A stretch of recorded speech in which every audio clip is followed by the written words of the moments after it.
Hello అండి. వచ్చేసానండి. Mutton dum biryani తీసుకొని మీ ముందుకొచ్చేసాను. అసలు ఇంతవటికి బిర్యానీయే చెయ్యని వాళ్ళు కూడా ఈజీ పద్ధతిలో చేసుకునే విధానంలో చూపిస్తాను. దీనికి కావాల్సిన పదార్థాలేంటో ఇప్పుడు మనం చూద్దాము. చూడండి ఎంత రుచిగా ఉందో అసలు. ఈరోజు నాన్ వెజ్ లవర్స్‌కి అద్దిరిపోయే బిర్యానీ టేస్ట్ చూపిద్దాం. వచ్చేయండి చూద్దాం దీనికి కావాల్సిన పదార్థాలేంటో. నేనిక్కడ హాఫ్ కేజీ రైస్‌కి హాఫ్ కేజీ మటన్ తీసుకున్నానండి. మటన్‌ని శుభ్రంగా కడిగేసేసి 2 స్పూన్స్ అల్లం వెల్లుల్లి పేస్ట్ ఏసాను. హాఫ్ టీ స్పూను పసుపు, 1 స్పూన్ నిండా కారం తీసుకున్నాను. 1 స్పూన్ నిండా ఉప్పు తీసుకున్నాను. హోమ్‌మేడ్ గరం మసాలా యాడ్ చేశాననమాట. 2 స్పూన్స్ పెరుగు యాడ్ చేశాను. ఫ్రై చేసి పెట్టుకున్న ఆనియన్ కంపల్సరీ వేయాలండి. ఇట్లా చక్కగా మనమంతా మసాలా ముక్కలకి పట్టేటట్లుగా ఇట్లా పట్టించేసి చక్కగా మనం కలపాలండి. చాలాసేపు ఒక 5 నిమిషాల పాటు చక్కగా పిసుకుతూ అలా కలిపేసేయండి. మసాలా ముక్కలకి చక్కగా పట్టేసిద్ది. ఒక అరగంట పాటు పక్కన పెట్టేసుకుందాం దీన్ని. నాననివ్వండి బాగా. ఇప్పుడు బిర్యానీ ఏ పాత్రలో అయితే చేస్తారో ఆ పాత్రని స్టవ్ వెలిగించి స్టవ్ మీద పెట్టేసేయండి. నెయ్యితోనే చేయాలండి. నెయ్యితో గానీ, బటర్‌తో గానీ చేస్తే చాలా రుచిగా ఉంటదండి. ఆహ్, ఇప్పుడు ఇందులో నేను ఆవు నెయ్యి అయితే నాకు అవైలబుల్‌లో లేదండి. నేను మామూలు నెయ్యే వేశాను. ఇందులో ఒక అర టీ స్పూను షాజీరా వేశాను, 2 యాలకులు, 2 స్టార్ పూలు, 2 దాల్చిన చెక్క, 5 మిరియాలు, 5 లవంగాలండి. ఇంతేనండి. నెయ్యిలో చక్కగా ఇలా బిర్యానీ ఆకేసేసి ఫ్రై అవ్వనియండి. ఇది ఫ్రై అవ్వంగానే మనం కొంచెం ఫ్రై అవుతూ ఉండంగా ఒక జాజికాయ తీసుకొని, ఇది లేకపోతే అసలు బిర్యానీయే బాగోదండి. నేను దీన్ని కొంచెం అలా సగం తురిమాననమాట ఆ నెయ్యిలో. ఇప్పుడు మనం నానబెట్టుకున్న మటన్ ఏదైతే ఉందో ఇప్పుడు ఈ నెయ్యిలో మనం ఫ్రై చేసుకుందాము. ఇలా ఫ్రై అయ్యేటప్పుడు నేను కొంచెం ఫ్రైడ్ ఆనియన్ ఆయిల్ కూడా యాడ్ చేశానండి. నేను ఇక్కడ మీకు చూపించలేదు కాబట్టే నేను చెప్తున్నాను మీకు.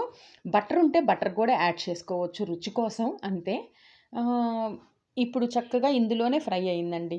ఇప్పుడు నేను రైస్ నానబెట్టుకున్నాను కదండీ హాఫ్ కేజీ, వాటిని బాయిల్ చేయటానికని ఇక్కడ వాటర్ తీసుకున్నాను. అందులో ఉప్పు వేశాను. 2 స్పూన్లు నెయ్యి కానీ, లేకపోతే నూనె గానీ వేసేసేయండి. ఒక చెక్క నిమ్మకాయ పిండానండి. చూడండి ఇవి ఇట్లా మరుగుతూ ఉండంగా మనం రైస్ ఏసేసుకుందాం. రైస్ వేసేసుకొని 80% మాత్రమే కుక్ అవ్వాలండి. ఇప్పుడు ఈ రైస్ కుక్ అయ్యేలోపు నేను మీకు ఒక టిప్ చెప్తాను. ఫ్రైడ్ ఆనియన్ బిర్యానీ కోసం ఫ్రై చేసుకుంటాం కదండీ! అలా ఫ్రై చేసుకునేటప్పుడు చక్కటి గోల్డెన్ కలర్ రావాలంటే ఆ ఫ్రై చేసుకునే ఆనియన్‌లో ఒక చిటికెడు సాల్ట్ యాడ్ చేయండి. చక్కగా త్వరగా ఫ్రై అవుతాయి. మంచి కలర్ గూడా ఉంటుందనమాట. మీకు తెలియకపోతే ఈ టిప్పు ఈసారి మీరు పాటించండి.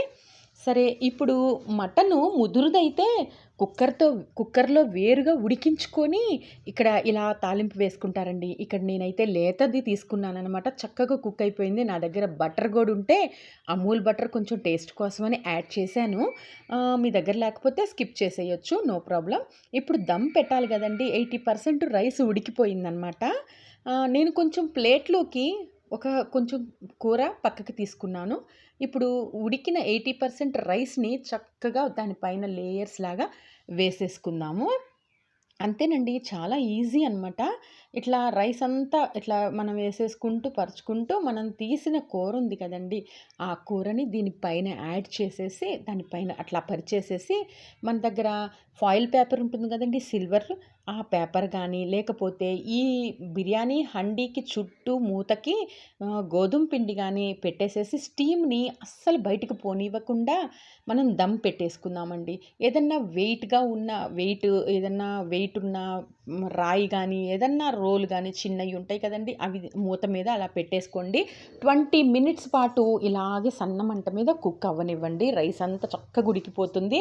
ఉడికిపోయిందిలే అని చెప్పి గబగబా తీసేసి గంటెతో కదిపేయకండి. ఎందుకంటే ఇక్కడే మనం చేసే పొరపాటు. ఏంటంటే రైస్ అనేది ఆ వేడి మీద వెమ్మటే తీసేస్తే విరిగిపోతుందనమాట. ఒక 20 మినిట్స్ స్టవ్ ఆపిన తర్వాత కూడా ఒక 20 మినిట్స్ మీరు ఆగినాక గంటెతో కదపండి. అప్పుడు రైస్ అస్సలు విరగదనమాట. చూడండి ముక్కలు కూడా చక్కగా కుక్ అయిపోయినాయండి. మటను ఇందులో రైస్ ఏసేటప్పుడు మటన్ ఉడికిందా లేదా అని చెక్ చేసుకొని వేయండి. అంతేనండి. అసలు ఇంతవటికి చెయ్యని వాళ్ళు కూడా ఈజీ పద్ధతిలో చేసేయొచ్చు.